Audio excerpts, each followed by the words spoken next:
बिस्मिल्लाहिर्रहमानिर्रहीम। Welcome to physics by Imran Rashid. आज से हम UHS MD-CAT 2020 की प्रिपरेशन शुरू करते हैं और जो लास्ट ईयर किप्स में यूनिट वाइज टेस्ट किए गए थे उनको हम सॉल्व करते हैं। तो जो हमारा पहला चैप्टर है उसके MCQs अगर हम देखें तो फर्स्ट MCQs है which of the following quantities has not been expressed in the proper units. इनमें से कौन सी क्वांटिटीज़ हैं जिनके यूनिट जो हैं वो प्रॉपर नहीं बयान किए गए। अब जैसा कि स्क्रीन पे आपके सामने मौजूद है, सबसे पहले देखते हैं यंग्स मॉडुलस क्या होता है। यंग्स मॉडुलस होता है ratio of stress over strain. Stress को हम लिख सकते हैं फोर्स पर यूनिट एरिया और स्ट्रेन होता है change in length over original length, तो उसे हम लिख सकते हैं डेल्टा एल ओवर एल। जब इनके हम यूनिट्स देखते हैं तो फोर्स का होता है न्यूटन और एरिया का होता है मीटर स्क्वायर आ जाएगा, न्यूटन पर मीटर स्क्वायर। और नीचे जो लेंथ है डेल्टा एल वो भी लेंथ है और एल जो है वो भी लेंथ है, तो एम और एम आपस में कैंसिल हो जाते हैं। स्ट्रेन का कोई भी यूनिट नहीं होता, तो हमारे पास क्या बच जाएगा न्यूटन पर मीटर स्क्वायर। तो जो पहला है ऑप्शन ए वो हमारा बिल्कुल ठीक है। सेकंड देखते हैं प्रेशर। प्रेशर का फार्मूला होता है force per unit area.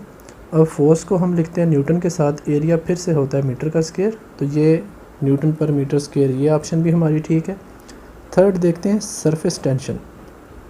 Surface tension क्या होती है, इसका फार्मूला होता है फोर्स पर यूनिट लेंथ। अब फोर्स जो है वो न्यूटन और लेंथ जो है वो मीटर में आती है, तो न्यूटन पर मीटर इसका फार्मूला भी, इसके जो यूनिट्स हैं वो भी हमें ठीक दिए गए। स्प्रिंग कांस्टेंट होता है basically force per unit length के equals to F over x आ जाता है मैथ स्प्रिंग सिस्टम के अकॉर्डिंगली। और फोर्स की जगह हम न्यूटन लिख सकते हैं, लेंथ की जगह मीटर आ जाएगा। लेकिन यहाँ पे देखें हमें किलोग्राम मीटर और सेकंड में यूनिट गिवन है, तो हम न्यूटन को kilogram metre per second square भी लिख सकते हैं। यहाँ से kilogram metre per second square और नीचे वाला जो मीटर है वो ऊपर चला जाएगा, तो m-1। जब इसको हम सॉल्व करेंगे तो हमारा जो यूनिट आएगा वो आएगा किलोग्राम पर सेकंड स्क्वायर। तो जो ऑप्शन नंबर 4 है वो ऑप्शन हमारी करेक्ट है, यानी उसके यूनिट जो हैं वो करेक्टली गिवन नहीं है। सेकंड पे देखते हैं the unit of E over rho under root is. अब जो ई ओवर रो है, ई है मॉडुलस ऑफ इलास्टिसिटी और जो रो है वो है डेंसिटी। इसके हमने यूनिट्स बताने हैं। अब जो मॉडुलस ऑफ इलास्टिसिटी है उसका हमने फर्स्ट ऑप्शन भी हल किया है, तो उसके यूनिट आते हैं न्यूटन पर मीटर स्क्वायर। और जो डेंसिटी है, डेंसिटी का यूनिट आता है मास पर यूनिट वॉल्यूम। मास का हो जाएगा किलोग्राम और वॉल्यूम का हो जाएगा मीटर क्यूब। तो जब हम इनके यूनिट्स लिखेंगे, न्यूटन की जगह हम लिखेंगे kilogram metre per second square और साथ में m-2 भी आ रहा है। और नीचे मास की जगह किलोग्राम और वॉल्यूम की जगह हम पर मीटर क्यूब लिख सकते हैं। जब इसे हम सॉल्व करते हैं तो सॉल्व करने से हम m को इकट्ठा कर लें, s को इकट्ठा कर लें और किलोग्राम किलोग्राम तो आपस में कैंसिल हो जाते हैं। जब इसको हम प्रॉपर्ली सॉल्व करते हैं तो एंड पे आता है मीटर स्क्वायर और पर सेकंड स्क्वायर साथ में अंडर रूट। जब अंडर रूट के लिहाज से हम इसको सॉल्व करेंगे तो 2 और 2 जो हैं वो आपस में कट जाते हैं। एंड पे हमारा सिर्फ और सिर्फ रह जाएगा मीटर पर सेकंड। तो जो modulus of elasticity over rho के यूनिट्स हैं इस क्वेश्चन में वो क्या है, last option D option, metre per second आ जाएगा। थर्ड पे है if the maximum error in the measurement of mass and length of a cube are 2% and 3%, then the maximum error in the measurement of its density will be. अब देखें उसने errors हमें दिया हुआ है, एक उसने मास का एरर हमें दिया हुआ है, दूसरा हमें उसने लेंथ का एरर दिया हुआ है। जबकि उसने हमसे टोटल एरर पूछा हुआ है कि डेंसिटी में अगर हम इसकी फाइंड आउट करते हैं क्यूब की, उसमें टोटल एरर कितना आएगा। तो जब हम डेंसिटी का फार्मूला देखते हैं, डेंसिटी का फार्मूला होता है मास ओवर वॉल्यूम, तो वॉल्यूम को हम लिख सकते हैं मास ओवर लेंथ क्यूब। अब यहाँ पे देखें चीज़ें आपस में डिवाइड भी हो रही हैं और साथ में एल का क्यूब भी आ रहा है। तो जब ये वाला केस होता है, जब हम इस तरह के एरर्स को और अनसर्टेनिटीज़ को डील कर रहे होते हैं, तो हम यहाँ पे क्या करते हैं, जब हम डिवाइड करते हैं जब मल्टीप्लाई करते हैं उस केस में भी हम क्या करते हैं, परसेंटेज अनसर्टेनिटीज़ को ऐड कर देते हैं जो भी क्वांटिटीज़ हमें गिवन। और जब किसी भी क्वांटिटी की पावर आ रही हो तो हम उस पावर को उस क्वांटिटी की परसेंटेज के साथ मल्टीप्लाई कर देते हैं। अब जैसा कि मास जो है वो सिंगल है, तो परसेंटेज इन मास जितनी परसेंटेज अनसर्टेनिटी आ रही है plus 3 into percentage uncertainty in length, यानी लेंथ की पावर 3 आ रही थी। तो जब टोटल हमने निकालनी है अनसर्टेनिटी वो क्या आ जाएगी, मैस की जो है वो 2% प्लस 3 इंटू लेंथ की जो अनसर्टेनिटी है वो कितनी है 3%। तो टोटल मिला के आ जाएगा 339 प्लस 2 11%। हमारी जो ऑप्शन आएगी वो आएगी ऑप्शन नंबर डी। नंबर 4 पे which of the following prefixes are written in descending order. Descending order क्या होता है? डिसेंडिंग ऑर्डर में आता है कि बड़ी से छोटी वैल्यू की तरफ हम आ रहे हों। तो आपके सामने टेबल मौजूद है, टेबल में अगर हम गौर करें तो इन ऑप्शंस के लिहाज से किलो, मिली और पिको। अब किलो जो है वो 10 की +3, मिली जो होता है वो 10 की -3 और पिको जो है वो 10 की -12 आ जाता है। तो ये बड़ी से छोटी है, बाकी जो क्वांटिटीज़ है वो सारी की सारी मिक्स हैं। आप टेबल में से उनको नोट कर सकते हैं। नंबर 5 पे है total number of base units in international system of unit. अब ये इंतहाई आसान है कि इंटरनेशनल सिस्टम ऑफ यूनिट में टोटल बेस यूनिट्स कितने हैं, तो ये हम सब जानते हैं। वो टोटल कितने हैं 7, इसमें कोई भी डाउट नहीं है। अब यहाँ पर एक MCQs ये भी आ सकता है कि सिस्टम इंटरनेशनल में टोटल नंबर ऑफ़ यूनिट्स कितने हैं या काइंड्स ऑफ यूनिट्स कितनी है। तो जब वो वाला MCQs आएगा तो वहाँ पर देखें, एक हमारे पास है बेस, एक है डिराइव, एक है सप्लीमेंट्री। 3 तरह के हमारे पास यूनिट्स डिफरेंट मौजूद हैं। लेकिन जब यहाँ पे बेस की उसने बात की है तो बेस में टोटल कितने होते हैं 7। सप्लीमेंट्री में 2 हैं, रेडियन, स्टेरेडियन, और डिराइव की कोई भी लिमिट नहीं है। नंबर 6 पे देखते हैं in given equation v = at² + bt, t is the time and v is the velocity, the unit of a and b respectively. हमने इस इक्वेशन में से a और b के यूनिट्स बताने, वो यूनिट्स क्या होंगे। लेकिन यहाँ पर उसने 2 चीज़ें हमें बताई हैं। v जो है वो वेलोसिटी को शो कर रहा है और जो t है वो टाइम को शो कर रहा है। याद रखें कि जब कोई भी इक्वेशन लिखी होती है, वो इक्वेशन चाहे लिखा हो s = v × t, उसमें सिंगल क्वांटिटीज़ हैं, कोई प्लस माइनस नहीं होता। या जब हमारे पास क्वांटिटीज़ लिखी हों प्लस माइनस के साथ, तो अगर एक तरफ सिंगल क्वांटिटी है जैसे यहाँ पर v है, दूसरी तरफ एक से ज़्यादा क्वांटिटीज़ हमें गिवन है प्लस माइनस के साथ, तो वो जो क्वांटिटीज़ हैं वो अलग-अलग भी दोनों साइड पे एक दूसरे को, वो जितने यूनिट एक साइड पे बनेंगे उतना ही जो यूनिट है वो दूसरी साइड पे बनेगा। यानी जो यूनिट आएगा वेलोसिटी का वही यूनिट होगा at² का टोटल मिला के। इसी तरह जो यूनिट होगा वेलोसिटी का वही यूनिट इक्वल होगा bt के इक्वल। तो हम जब भी डायमेंशनल एनालिसिस का टॉपिक कवर करते हैं उसमें हमें ये पढ़ाया जाता है कि किसी भी इक्वेशन में जितनी नंबर ऑफ़ क्वांटिटीज़ होती हैं इक्वेशन की दोनों साइड्स पे, उन दोनों के यूनिट्स क्या होते हैं सेम होते हैं। तो जो वेलोसिटी का यूनिट वही ओवरऑल at² का यूनिट, जो वेलोसिटी का यूनिट वही ओवरऑल bt का भी यूनिट आएगा। हम इन दोनों को सेपरेट हल करते हैं। तो v का यूनिट होता है मीटर पर सेकंड, जबकि जो at² है, a को अभी हम रहने देते हैं, t² को हम सॉल्व कर लेते हैं। t जो है ये टाइम है, टाइम की जगह हम लिख सकते हैं, टाइम की जगह हम लिख सकते हैं s और उसके साथ आ जाएगा +2।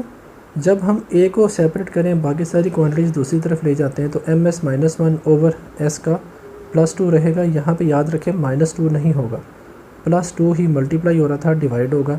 तो इसको हल करने से आएगा a का यूनिट ms - 3 आ जाएगा। सेकंड देखें v इक्वल आएगा bt के, यहाँ पर दोबारा से v की जगह ms - 1 और t जो है ये टाइम है, टाइम का सेकंड आ जाएगा। s को हम दूसरी तरफ ले जाते हैं, अब फिर से s जो है वो s ही रहेगा नीचे जाके, ms - 1 ओवर s है, तो जब नीचे वाला s ऊपर जाएगा वो हो जाएगा ms - 2। अब इनके अकॉर्डिंगली हम ऑप्शन देखते हैं ms - 3 और ms - 2 के लिहाज से ये हमारी ऑप्शन आती है बी।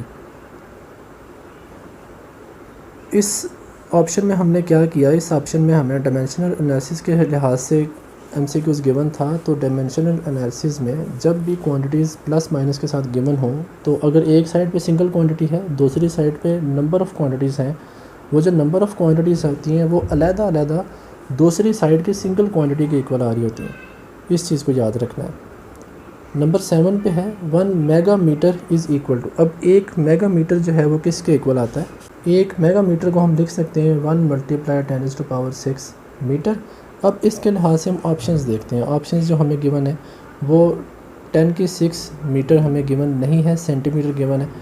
तो पहली ऑप्शन देखते हैं 10⁹ मिलीमीटर। अब 10⁹ मिलीमीटर को सॉल्व करते हैं तो 10⁹ मिली होता है 10⁻³ तो ये आ जाता है 10⁶ मीटर। अब ये ऑप्शन तो मैच कर रही है, लेकिन बाकी ऑप्शंस भी चेक करते हैं। अब 10 की -7 सेंटीमीटर है, तो 10 की -7 और सेंटी होता है 10 की -2, तो ये दोनों मिल के हो जाते हैं 10 की -9 मीटर। जो थर्ड ऑप्शन है वो है 10 की 6 सेंटीमीटर। अब 10 की 6 वैसे रहेगा और सेंटी होता है 10 की -2, तो ये दोनों मिल के आ जाएंगे 10 की -4 मीटर। और जो लास्ट है वो है 10 की -9 सेंटीमीटर। अब 10 की -9 और सेंटी की जगह आ जाएगा -2। जब दोनों को सॉल्व करेंगे 10 की -11 मीटर, तो हमारी जो ऑप्शन है वो फर्स्ट ऑप्शन करेक्ट थी। अब ये मैंने बाकी ऑप्शंस क्यों हल किए, अक्सर ऐसा होता है कि MCQs में हम जब पढ़ रहे होते हैं तो हम कहते हैं जी ऑप्शन ए ही करेक्ट है, तो बस इस पे निशान लगा दें। लेकिन जो बाकी ऑप्शंस होती हैं उनमें भी कोई ऑप्शन करेक्ट हो सकती है और एंड पे लिखा हो सकता है बोथ ए एंड बी या ए एंड सी। तो जब इस तरह का केस हो तो बच्चे जो हैं वो तेज़ी में, क्योंकि टाइम हमारा थोड़ा होता है, उसमें जल्दी में वो क्या करते हैं, एक ऑप्शन लगा के अपनी तरफ से ठीक करके आ जाते हैं। फिर एंड पे जब वो देखते हैं कि, तो उन्हें पता लगता है कि उन्होंने जानते बूझते गलती कर दी है। तो इस चीज़ को भी देखना है, सारी ऑप्शंस आपने चेक करनी होती हैं। नेक्स्ट है SI unit of amount of substance is. SI unit amount of substance का ये हम सब जानते हैं, वो क्या है, मोल है। जो किलोग्राम है ये मैस का यूनिट है, इस चीज़ का भी ध्यान रखना है। तो किलोग्राम पे टिक नहीं करनी, मोल ऑप्शन आएगी, बी ऑप्शन। नेक्स्ट है the least count is called. अब लीस्ट काउंट को हम क्या कहते हैं, लीस्ट काउंट को हम परसेंटेज अनसर्टेनिटी, फ्रैक्शनल, एब्सोल्यूट या ऑल ऑफ दीज। तो पहली तो बात है ऑल ऑफ दीज हो नहीं सकता, क्योंकि इनमें एब्सोल्यूट इनसे डिफरेंट है, फ्रैक्शनल में पॉइंट आ रहे होते हैं, परसेंटेज में परसेंटेज की सिंबल आ रही होती है, तो तीनों क्वांटिटीज़ जो हैं वो एक दूसरे से डिफरेंट हैं, ऑल ऑफ दीज कभी नहीं होगा। और जो लीस्ट काउंट है, लीस्ट काउंट होता है डिवाइस के ऊपर डिपेंड कर रहा होता है, कौन सी डिवाइस कितनी छोटी से छोटी पैमाइश कर सकती है, और वो जितनी छोटी से छोटी पैमाइश कर सकती है वो उसी डिवाइस के साथ ख़ास होता है। तो ख़ास के लिए हम एब्सोल्यूट का वर्ड यूज़ करते हैं। तो जब कोई भी डिवाइस होगी, उस डिवाइस का कम से कम पैमाइश की जितनी उसकी लिमिट है, उस लिमिट को ही हम कहते हैं उसकी एब्सोल्यूट अनसर्टेनिटी, यानी उस डिवाइस के साथ मौजूद कितनी कम से कम अनसर्टेनिटी या एरर उसमें मौजूद हो सकता है। तो जब भी लीस्ट काउंट की बात करते हैं तो लीस्ट काउंट से मुराद होती है स्पेसिफिक डिवाइस, उस डिवाइस में जितना एरर हो सकता है तो उसी स्पेसिफिक को एब्सोल्यूट भी कहते हैं। तो लीस्ट काउंट के लिए वर्ड आता है एब्सोल्यूट अनसर्टेनिटी। ये जो फ्रैक्शनल हैं, जो परसेंटेजेस हैं, ये डिफरेंट क्वांटिटीज़ हैं। नंबर 10 पे हम देखें तो which one is a pair of SI base unit. इनमें से कौन सा पेयर जो है वो SI बेस यूनिट्स है। एम्पेयर ये बेस यूनिट है, लेकिन जॉल जो है ये डिराइव यूनिट है। किलोग्राम मैस का, केल्विन जो है ये टेम्परेचर का। अब मैस और टेम्परेचर ये दोनों बेस हैं, लेकिन फिर मैंने आपको पहले भी बताया है कि आप सारी ऑप्शंस चेक करेंगे। कूलम जो है और साथ में सेकंड। अब बेस यूनिट में कूलम शामिल नहीं है, लेकिन सेकंड शामिल है, ये भी ऑप्शन नहीं होगी।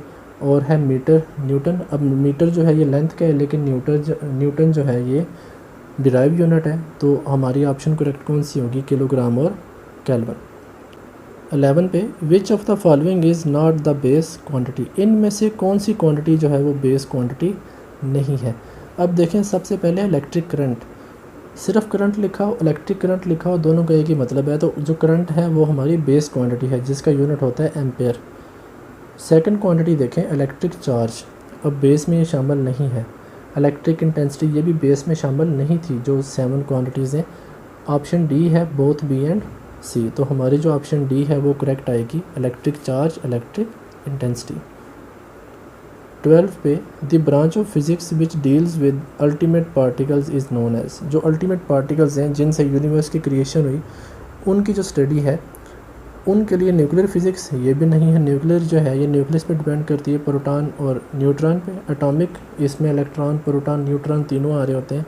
सॉलिड स्टेट ये फ़िज़िक्स की वो ब्रांच है जिसमें हम स्पेसिफिक सॉलिड्स को और उनकी प्रॉपर्टीज़ को स्टडी करते हैं।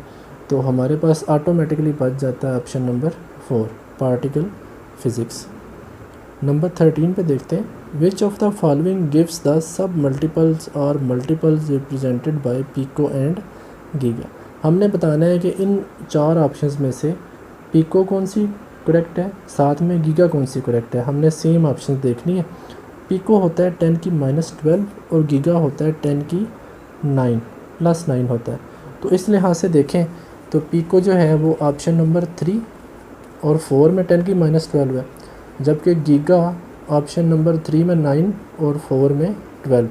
तो हमारी ऑप्शन कौन सी बनेगी? ऑप्शन नंबर सी, पिको -12 और गीगा प्लस का 9। ऑप्शन नंबर 14 है 1 फर्मी इज़ इक्विवेलेंट टू, एक फर्मी किसके इक्वल आता है? तो ये आपने एटॉमिक साइज़ याद रखना है, ये होता है 10 की -15 मीटर। ऑप्शन नंबर सी आएगा।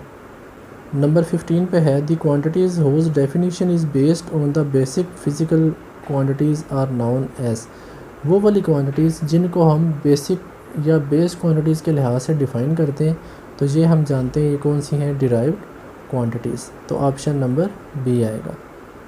16 पे the kelvin the SI unit of thermodynamic temperature is defined as, अब केल्विन को हम डिफ़ाइन करते हैं 1/273.16 of the thermodynamic temperature of the triple point of water. Option number D है। बाकी जो ऑप्शंस हैं वो हमारी चॉइस से मैच नहीं करती। हमने 373 भी नहीं पढ़ा हुआ, बाकी 100 इस तरह की डेफिनेशन भी हमने नहीं पढ़ी। ऑप्शन नंबर 4 आएगी। नंबर 17 है टू रिड्यूस टाइमिंग अनसर्टेनिटी। हमने जब भी कोई टाइमिंग अनसर्टेनिटी के लिहाज से कोई क्वेश्चन हल करना हो, उसमें देखें इसमें जो ऑप्शंस हैं, एक है इंक्रीज़ नंबर ऑफ़ वाइब्रेशन, फिर है increase amplitude of vibration, use more precise instrument, और एक है बोथ ए एंड सी। अब जब भी अगर हम बुक को रिकॉल करें, बुक वाले टॉपिक में उसमें था कि इतनी वाइब्रेशंस हुई इतने टाइम में और इतना लीस्ट काउंट है। अब उसमें देखें हम जितनी ज़्यादा वाइब्रेशंस करते हैं हमारा आंसर उतना ज़्यादा अच्छा आ सकता है। जितनी ज़्यादा वाइब्रेशंस होंगी हम उस तरह से उसकी अनसर्टेनिटी को कम कर सकते हैं। अब कम कैसे कर सकते हैं? अब जिस तरह हम कोई भी क्वेश्चन करते हैं तो क्वेश्चन जो है वो हल करते हुए हमारा जो आंसर है वो फ़र्ज़ करें 10 आना चाहिए, लेकिन हमारा आंसर जो है वो 10.2, कभी 9.9, कभी 9.7, यानी असल आंसर के आगे पीछे आ रहा होता है। तो जब हम एक उसका टाइम पीरियड नोट कर रहे होते हैं, एक टाइम पीरियड नोट करने के दौरान हमें कोई ना कोई उसमें थोड़ी बहुत गलती की गुंजाइश रहती है। तो हम जितनी दफ़ा ज़्यादा उसका टाइम पीरियड नोट करेंगे किसी भी क्वांटिटी का और एंड पे उसका मीन ले लेंगे, तो हमारा जो एंड पे आंसर आएगा मीन, वो असल आंसर के नज़दीक होगा। तो इंक्रीजिंग नंबर ऑफ़ वाइब्रेशन, हम उस फिज़िकल क्वांटिटी के वाइब्रेशंस को बढ़ा दें, तो वाइब्रेशंस को बढ़ाने से भी हमारी जो अनसर्टेनिटी है, जो शक है, जो गैर यकीनियत है, वो कम हो सकती है। इंक्रीजिंग एम्पलीट्यूड ऑफ वाइब्रेशन, अब एम्पलीट्यूड ऑफ वाइब्रेशन से क्या मुराद होगी? हम जिस बॉडी की वाइब्रेशंस को नोट कर रहे हैं, हम उस बॉडी की जो लेंथ है जिसके उसके साथ उसको बांधा हुआ है, उसकी लेंथ को बढ़ा दें। अब जितनी हम लेंथ को बढ़ाएंगे, लेंथ को बढ़ाने से कोई ख़ास फ़र्क नहीं पड़ेगा। जो थर्ड है वो है यूज़ मोर प्रिसाइज इंस्ट्रूमेंट, हम ऐसा इंस्ट्रूमेंट यूज़ करें जो ज़्यादा अच्छा हो। तो ऑप्शन हमारी बनेगी ए एंड सी। जो बी वाली ऑप्शन है वो हमें कोई भी रिक्वायर्ड आंसर में कोई भी हमें मदद नहीं करती। एम्पलीट्यूड को बढ़ाने से हमें कोई ख़ास फ़ायदा नहीं होता। एम्पलीट्यूड का टाइम पीरियड पे कोई भी इफ़ेक्ट नहीं है। चाहे हम मैथ स्प्रिंग वाला ले लें T=2πm/k, अब m/k में भी एम्पलीट्यूड नहीं है, और दूसरा लेंथ वाला ले लें पेंडुलम, उसमें भी T=2πL/g है। तो दोनों केसेस में हमें लेंथ या एम्पलीट्यूड, वो एम्पलीट्यूड का केस आता ही नहीं है।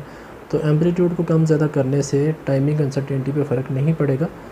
या तो हम नंबर ऑफ़ वाइब्रेशंस को बढ़ा दें या हम डिवाइस अच्छी से अच्छी यूज़ करें, दोनों केसेस में हमारी जो टाइमिंग अनसर्टेनिटी है वो कम हो जाएगी। तो ऑप्शन नंबर आएगी 4। In addition and subtraction resultant uncertainty is obtained by, जब हम सिग्निफिकेंट फिगर्स को ऐड या सब्ट्रैक्ट कर रहे होते हैं, उस केस में हम जानते हैं कि हम जो उनकी एब्सोल्यूट अनसर्टेनिटीज़ होती हैं उनको आपस में सिंपली ऐड कर देते हैं। तो ऑप्शन नंबर ए है एडिंग एब्सोल्यूट अनसर्टेनिटीज़, ये करेक्ट ऑप्शन है। बी में है addition of percentage uncertainty, percentage उसमें नहीं थी। सब्ट्रैक्शन ये है ही नहीं। मल्टीप्लिकेशन ऑफ परसेंटेज, ये भी ऑप्शन नहीं है, बुक में ये नहीं थे। सी और डी है ही नहीं। और जो बी है एडिशन ऑफ परसेंटेज, अब परसेंटेज आती है जब हम मल्टीप्लाई या डिवाइड कर रहे होते हैं। तो ऑप्शन नंबर ए आएगी। 19 पे है the energy obtained from 1 kilogram of mass is equal to, अब 1 किलोग्राम का मैस है, उससे हमें कितनी एनर्जी हासिल हो सकती है। इसके लिए देखें हमारा जो आइंस्टाइन रिलेशन है E=mc²। यहाँ पे E जो है ये एनर्जी, मैस की जगह हम लिखेंगे 1 kg, और C जो है ये स्पीड ऑफ लाइट है, ये होता है 3 × 10⁸ और जब इसका स्केयर लेंगे C का स्केयर तो 3 का 9 हो जाएगा और 10 की 8 है। अब 8 की ब्रैकेट में पावर है, तो जब भी पावर की पावर हो लेकिन वो ब्रैकेट में हो तो हम उन्हें सिंपली मल्टीप्लाई करते हैं, तो 8 2 हो जाएगा 16। तो ये आंसर आएगा 9 × 10⁻16 और एनर्जी का यूनिट होता है जूल। ऑप्शन नंबर डी आ जाएगा। The angle between 2 radii of a circle which cut off on the circumference and arc equal to length to the radius is. अब ये जो डेफिनेशन है ये है रेडियन की डेफिनेशन। अब रेडियन में क्या होता है, जितनी एक सर्कल का रेडियस है उसी रेडियस की लेंथ के अकॉर्डिंगली हम उस सर्कल के ऊपर एक आर्क लेंथ को काट लेते हैं। अब उसी आर्क लेंथ की जो लेंथ जो उसके दोनों कार्नर्स बनते हैं वहाँ से हम जो सेंटर की तरफ एक लाइन खींचते हैं, तो जितना एंगल बनता है उसे हम कहते हैं 1 रेडियन। और हम ये जानते हैं कि जो 1 रेडियन है वो इक्वल होता है 57.3 डिग्रीज़ के इक्वल। ऑप्शन नंबर ए आ जाएगा। बाकी जो ऑप्शंस हैं वो उससे मैच नहीं करते। 21 है candela is the unit of. अब कैंडेला जो है ये यूनिट मैग्नेटिक इंटेंसिटी। अब मैग्नेटिक इंटेंसिटी नहीं है, ल्यूमिनस इंटेंसिटी, इलेक्ट्रिकल इंटेंसिटी और साउंड इंटेंसिटी। अब देखें जो साउंड है उसका होता है डेसिबल, तो साउंड के केसेस में डेसिबल यूनिट्स आते हैं, ये भी नहीं होगा। इलेक्ट्रिक इंटेंसिटी ये भी हमने नहीं पढ़ा। जो हमारे बच जाता है वो है ल्यूमिनस और है मैग्नेटिक। अब मैग्नेटिक इंटेंसिटी भी नहीं है हमारे सिलेबस में, तो ऑप्शन नंबर बी है ल्यूमिनस इंटेंसिटी, यानी रोशनी की शिद्दत।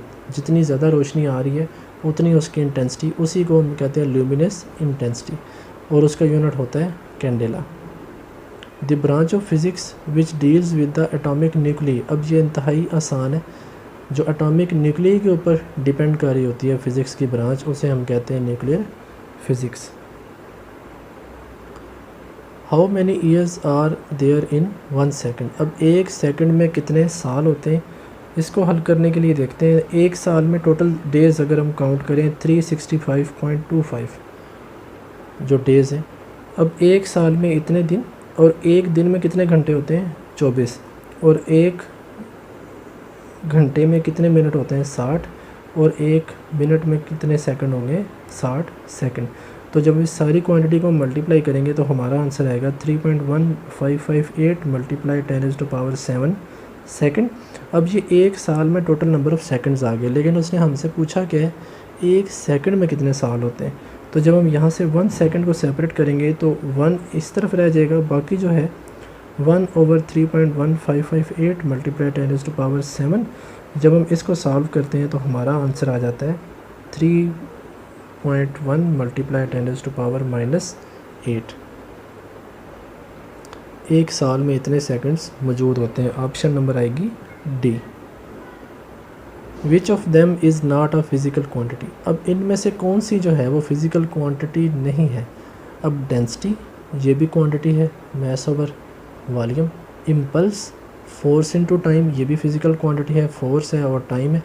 एनर्जी ये भी फिज़िकल क्वांटिटी है। जो किलोग्राम है, अब किलोग्राम यहाँ पे कन्फ्यूजन आती है कि यहाँ पर हम क्या करेंगे। किलोग्राम यूनिट है, वो फिज़िकल क्वांटिटी नहीं है, वो क्वांटिटी का क्या है यूनिट। इसलिए हमारी जो ऑप्शन आएगी वो क्या होगी डी। अब यहाँ पे बच्चे कंफ्यूज हो सकते हैं एनर्जी, क्योंकि एनर्जी को हम डायरेक्टली मेजर नहीं कर सकते, तो बच्चे कह सकते हैं कि फ़िज़िकल क्वांटिटी इसको हम नहीं ले सकते।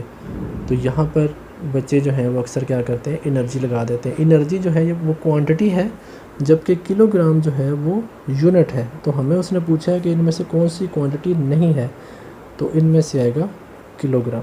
अगर यहाँ मैस लिखा होता तो मैस भी क्वांटिटी था, लेकिन यहाँ पर यूनिट है किलोग्राम, तो वो ऑप्शन हमारी करेक्ट है।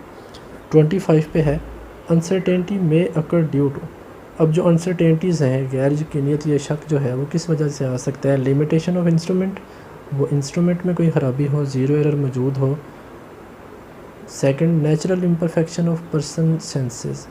अब जो इंसान जो प्रैक्टिकल कर रहा है, परफॉर्म कर रहा है, अगर उसमें कोई खामी है उसकी वजह से भी आ सकता है। Natural variation of object being measured. अब जिस सब्जेक्ट को हम मेजर कर रहे हैं उसमें भी तब्दीलियाँ आ सकती हैं। फॉर एग्ज़ाम्पल हमने किसी भी लिक्विड का वॉल्यूम मेजर करना है, अगर टेम्परेचर वहाँ पे बहुत ज़्यादा है तो वो लिक्विड जो है वो थोड़ा सा वहाँ से एवेपोरेट भी हो सकता है। तो नेचुरल वेरिएशंस उनकी वजह से भी डिपेंड उस पर फ़र्क पड़ता है। तो तीनों ऑप्शंस हमारी करेक्ट हैं, ऑल ऑफ दीज। 26 है, the radius of ball is 2.5 plus minus 0.2 centimetre, the percentage error in volume of the ball is. अब उसने हमें बॉल का रेडियस बताया हुआ है, जबकि हमने बताना है कि उस बॉल का जो वॉल्यूम है उसमें टोटल परसेंटेज एरर अनसर्टेनिटी कितनी होगी। तो यहाँ पर अगर हम रिकॉल करें तो जो बॉल है वो बॉल जो कि स्फीयर की फॉर्म में होता है, और स्फीयर के लिए हम फार्मूला यूज़ करते हैं v = 4/3πr³। अगर हम यहाँ पे r की वैल्यूज़ लिखें तो हमें वॉल्यूम आ जाता है, लेकिन यहाँ पे उसने हमें r की वैल्यू नहीं पूछी, उसने हमसे क्या पूछा है कि उस वॉल्यूम में टोटल अनसर्टेनिटी कितनी आएगी। तो यहाँ पर देखें पावर फैक्टर आ रहा है किसका, r का। 4/3 भी कांस्टेंट है, पाई भी कांस्टेंट है, सिर्फ क्या रह जाती है, r क्वांटिटी। तो जब हम पावर फैक्टर वाले क्वेश्चंस को सॉल्व करते हैं तो सिंपली हम क्या करते हैं, जो परसेंटेज अनसर्टेनिटी हमें गिवन है उसको हम मल्टीप्लाई कर देते हैं क्वांटिटी की पावर के साथ। अब यहाँ पे हम क्या लिखेंगे, percentage uncertainty in total volume equal आएगा 3 इंटू परसेंटेज अनसर्टेनिटी या परसेंटेज एरर इन रेडियस। तो जो भी हमारी आएगी परसेंटेज अनसर्टेनिटी उसको 3 से मल्टीप्लाई करेंगे तो टोटल आ जाएगा परसेंटेज एरर इन वॉल्यूम। अब जब हमने परसेंटेज अनसर्टेनिटी इन रेडियस निकालना है तो उसके निकालने के लिए हम क्या करते हैं, जितनी उसमें जो सेकंड क्वांटिटी है, जो लिमिट है वो है 0.2, और जो ओरिजिनल उसने क्वांटिटी मेजर की वो है 2.5। जो ऊपर वाली वैल्यू है वो लिमिटेशंस में आती है 0.2, और नीचे वाली एक्चुअल वैल्यू है, मल्टीप्लाई कर देते हैं 100 और साथ में परसेंटेज का साइन लिख देते हैं। जब इसको हम हल करते हैं तो आंसर आ जाता है 8%। यानी जो रेडियस है, रेडियस की जो हमें वैल्यू गिवन है 0.2, ये जो है वैल्यू वो 2.5 में 8% एरर को शो कर सकती है। अब ये जो है ये सिर्फ रेडियस में एरर है, लेकिन जब हमने टोटल वॉल्यूम का एरर निकालना होगा तो वॉल्यूम के एरर के लिए हम क्या करेंगे, रेडियस वाले को 3 से मल्टीप्लाई कर देंगे, एंड पे आ जाएगा 24%। तो हमारी ऑप्शन आएगी first. Which one is unit of magnetic flux. अब इनमें से मैग्नेटिक फ्लक्स का यूनिट कौन सा है, तो मैग्नेटिक फ्लक्स, अब बेसिकली ये जो कि सेकंड ईयर के टॉपिक्स हैं, अब यहाँ पर उसने डायरेक्ट पूछ लिया हुआ है, तो हम चूँकि प्रिपरेशन कर रहे हैं तो हमारे लिए पूरी एफएससी वो एक ही बराबर है, जहाँ से मर्ज़ी वो हमसे पूछे। तो मैग्नेटिक फ्लक्स का यूनिट होता है B.A। तो B जो है इसको हम निकालते हैं force on a current carrying wire वाले फार्मूले से, F = IL/B से। यहाँ से B को हम सेपरेट करें तो वो होता है F/IL। हम यहाँ पे क्या करेंगे, B और A के यूनिट्स लिखेंगे। B की जगह आ जाएगा F/IL और A की जगह आ जाएगा मीटर का स्क्वायर, चूँकि ये एरिया है। फोर्स की जगह आ जाता है kilogram metre per second square, नीचे करंट की जगह एम्पेयर और लेंथ की जगह मीटर, और साथ में मीटर स्क्वायर वैसे का वैसे रहेगा। जब इन क्वांटिटीज़ को हम आपस में हल करते हैं तो मीटर और मीटर ये कैंसिल हो जाएंगे, एंड पे बचेगा किलोग्राम मीटर स्क्वायर पर सेकंड स्क्वायर पर एम्पेयर। तो ये हमारी ऑप्शन बनेगी, ऑप्शन नंबर फर्स्ट। 28 है, at present there are main frontiers of physics. अब ये first year chapter 1 first topic है, इसमें कोई कन्फ्यूजन नहीं होनी चाहिए। कितने हैं, 3 हैं, वेरी स्मॉल, वेरी लार्ज और कम्प्लेक्स मैटर। तो ऑप्शन नंबर 3 आ जाएगा। Physics deals with the study of, अब इसमें भी कोई कन्फ्यूजन नहीं होनी चाहिए बच्चों को, मैटर, एनर्जी और दोनों का आपस में relation. Option number C. Last है आज का, an ideal standard has principle characteristics. एक आइडियल स्टैंडर्ड में कितनी प्रिंसिपल कैरेक्टरिस्टिक्स, उसकी खसूसियात जो हैं वो मेन उसमें होनी चाहिए। तो आइडियल स्टैंडर्ड वो होता है जो आसानी से दस्तयाब हो और जिसमें कोई भी तब्दीली ना हो, ईज़िली एक्सेसिबल और इनवेरिएंट हो। तो कितनी खसूसियात बनती हैं, 2। ऑप्शन नंबर ए आ जाएगा। नेक्स्ट वीडियो में हम इसके बाकी जो MCQs हैं वो भी हल करेंगे। इसी तरह मज़ीद जो चैप्टर्स हैं वो भी हल कर दिए जाएंगे। अगर आपको मेरी वीडियो अच्छी लगे तो इसको सब्सक्राइब करें, दोस्तों के साथ शेयर भी करें। अल्लाह हाफ़िज़।